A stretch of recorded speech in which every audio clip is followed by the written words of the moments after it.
Good morning and welcome back to our daily 10-minute Torah Power. We're on page 437 in the Chumash, the fifth reading of the portion of Yitro, which is the discussion about the great revelation at Mount Sinai and the giving of the Torah by God through Moshe to the Jewish people. We're in verse 7. So yesterday we learned that on the Rosh Chodesh Sivan, the first day of Sivan, that year they all encamped around Mount Sinai. On the second day, God began to communicate to Moshe and told him to tell the Jewish people that they are the chosen people, and he wants to make a bris, a covenant with them, and enter into a eternal relationship with them. Okay, Moses came down the mountain and summoned the elders of the people and presented before them all these words that God had commanded him. All the people responded together and said, "All that God has spoken, we will do." They didn't ask any questions. We'll do it. If God is offering it, it must be good. There's no question. There's no need to know what's in there. As was the case with the other nations. They began to ask, what's in there? Before we accept, we want to know it's good. When that happened, God already realized that they're not going to accept it. So he gave them each a mitzvah that was most difficult for them, just so that they say no and moves on to the next. But the Jewish people said, "Nah, so we will do." With this, they expressed their willingness to enter into a covenantal relationship with God. The following morning, that of 3 Sivan, Moses ascended the mountain again and conveyed the people's words back to God. This was not technically necessary, since God is omniscient. He knew what the people answered. He doesn't need Moshe to come and tell him. But Moses did not take advantage of this fact and fulfilled his mission with due and didactic propriety. I'm told by God to go tell the Jewish people, I owe God an answer. So he came back up to give God an answer. The fact that God knows on his own was not his, for him to that was not his business. He is told what to do, he does it faithfully. God said to Moshe, I'm about to come to you in the thickness of the cloud, meaning that's the revelation at Sinai, so that all the people will hear when I speak to you. And then they will believe both in you and in the prophets that succeed you forever.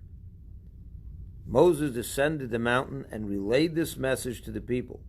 When they heard that God intended to speak to them via Moses, they objected, saying that they wanted God to speak to them directly. They said, we want to see our king. The following morning, that of 4 Sivan, Moses ascended the mountain and reported the people's response to God. God then said to Moshe, if that is the case, go to the people and prepare them as follows. Today and tomorrow, in order for them to receive the revelation they are requesting, they must be ritually pure. So they must wash their clothes and ritually immerse them. Second, they must ritually immerse themselves. After immersion, they will all be ritually prepared for the giving of the Torah on the third day from today, meaning the 6th of Sivan. For on the third day from today, I, God, will descend on Mount Sinai and give the people the Torah in the sight of all the people, as they asked. Since my descent onto the mountain will temporarily sanctify it, you must make a boundary for the people all around that will proclaim, beware of ascending the mountain or even touching its edge. You must also tell them explicitly, whoever touches the mountain will surely be put to death, because this mountain is now becoming the most holy ground, with God being honest, so they have to not get close. Now, no hand may touch it, for whoever does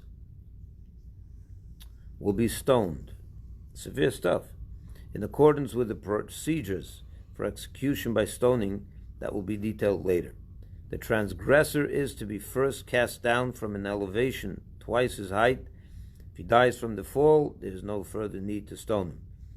Whether animal or man, if he crosses the boundary around the mountain, he will not be allowed to live. Only when the ram's horn sounds, in other words, the shofar blast, a long blast from heaven signifying the departure of the divine presence from the mountain, will the mountain revert to its mundane state, and then everyone can ascend. And they may then ascend the mountain. So you get what he's saying here, right? Moses came down from the mountain and went straight to the people in order to convey God's message to them, rather than attending to his personal affairs. He went straight to the people. He prepared the people by having them first wash their clothes and ritually immerse them, and then ritually immerse themselves. Moses said to the people, "Keep yourself in readiness for a 3-day period. Do not approach a woman. Do not engage in marital relations." He then built a fence around the mountain. The remaining events of this day, as well as those of the following day, will be recounted further on at the end of the next portion of Mishpatim. On the 3rd day, after this, which was the 6th of Sivan, as morning dawned, God began the process of revelation on Mount Sinai. Before the people had assembled there, God was there already. God was even more eager, so to speak, to give the Torah to the people than the people were to receive it. There was thunder and lightning and a heavy cloud on the mountain. There were 3 degrees of obscurity surrounding the mountain: darkness, a normal cloud, and a thick cloud. There was an extremely loud blast of a ram's horn, and all the people in the camp trembled. God's presence was palpably coming from all 4 directions towards the people, in order not to overwhelm them with the intensity of a direct revelation from only one direction. Nonetheless, his presence was felt approaching chiefly from Mount Sinai, accompanied by a retinue of some of his angels, which is like a bridegroom going to greet her bride. Goes with her entourage. In response, Moses led the people out of the camp towards the divine presence, and they took their places at the foot of the mountain. God uprooted the mountain and suspended it over the people, threatening to crush them under it if they would not accept the Torah. But the people accepted this compulsion willingly by lovingly crowding under the mountain. Seeing this, God had the people retreat and lower the mountain back to the ground. That's an interesting midrash. I'll explain that in a minute. We'll read 2 more verses. The whole of the mountain Sinai was in smoke because God had descended upon it in fire. The fire was slightly above the mountain, but it was close enough to burn the vegetation on the mountain. Its smoke rose up like the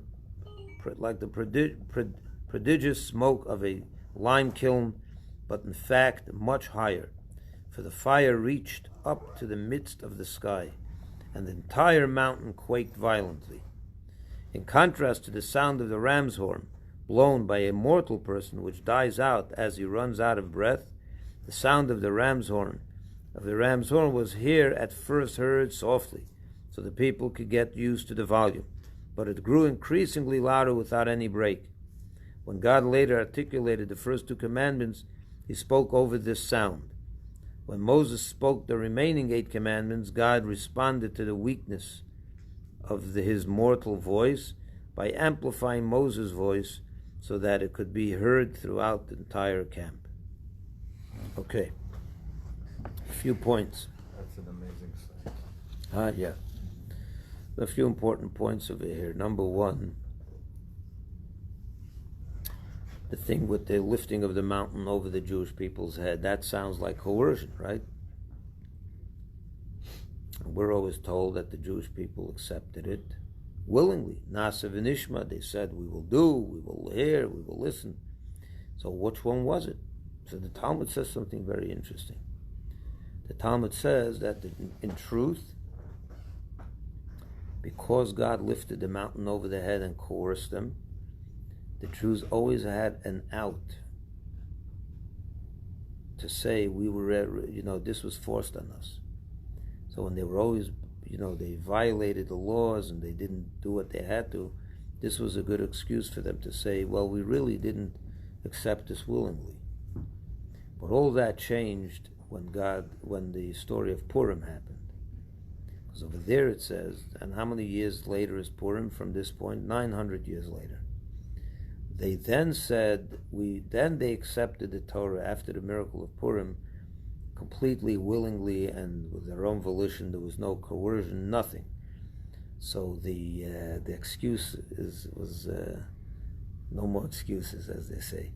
But for those first 900 years, this was like a way to excuse maybe, not being so loyal and so committed. There's an interesting Hasidic interpretation, which I want to share with you about that mountain over their head. When God gave, so it's explained that maybe it doesn't quite literally mean that God lifted the mountain over their head. What it means is that God overwhelmed them with so much love. The mountain is a metaphor for love. He's lifted so much. The mountain over their head means He overwhelmed them with such love. And if you think about it, by this point, the Jewish people had experienced so many miracles and so much closeness to God and such a display of love from God towards the Jewish people that they was like, they choked them with love, if you will, for lack of a better way of saying it. Is when someone shows you so much love and then they ask you to do a little something for them back, what are you going to say? Of course. Of course. You have a choice. It's almost like you don't really have a choice. Someone gave you $1 million today as a gift. And then he gave you a nice, beautiful house. And 3 cars in the garage. And it's all for you. And a treasure chest of who knows what. Everything he gives you for free. And then he says, by the way, I have a flight tomorrow night in the airport. Could you take me to the airport? What are you going to tell him? No? What? I'm busy. Take an Uber. You don't have a choice. That's not a choice. When you say yes, that was with your own volition. That would be considered with your own volition. He overwhelmed you. He overwhelmed you with so much kindness and love that at that point, whatever he asked you to do for him, automatically you're going to say yes. That's exactly what happened with the Jewish people. God gave them so much at this point that now God asks them to learn a little Torah, to daven 3 times a day, to put on tefillin, not to eat what He doesn't want you to eat. What are they going to say? No. They said yes. But that was considered like coercion, because that's not really ultimate freedom of choice. So that's why it's considered like a coerced thing, that God lifted the mountain over their head. He overwhelmed them with love. But by Purim, all that revelation was not there. That there was all the miracles were not so evident, and so over there was really when they said we want to now re-strengthen our commitment to Torah study and to mitzvah observance. That was really with their own volition. That was like there was no overwhelming with love. It was a basic. They were in exile already. It wasn't even in Israel. That's a true acceptance. So that's what the meaning is. God lifted the mountain over their head. Have a wonderful day, everyone, and a good week, whatever's left of it. And we will see you back tomorrow morning. Bezrat Hashem.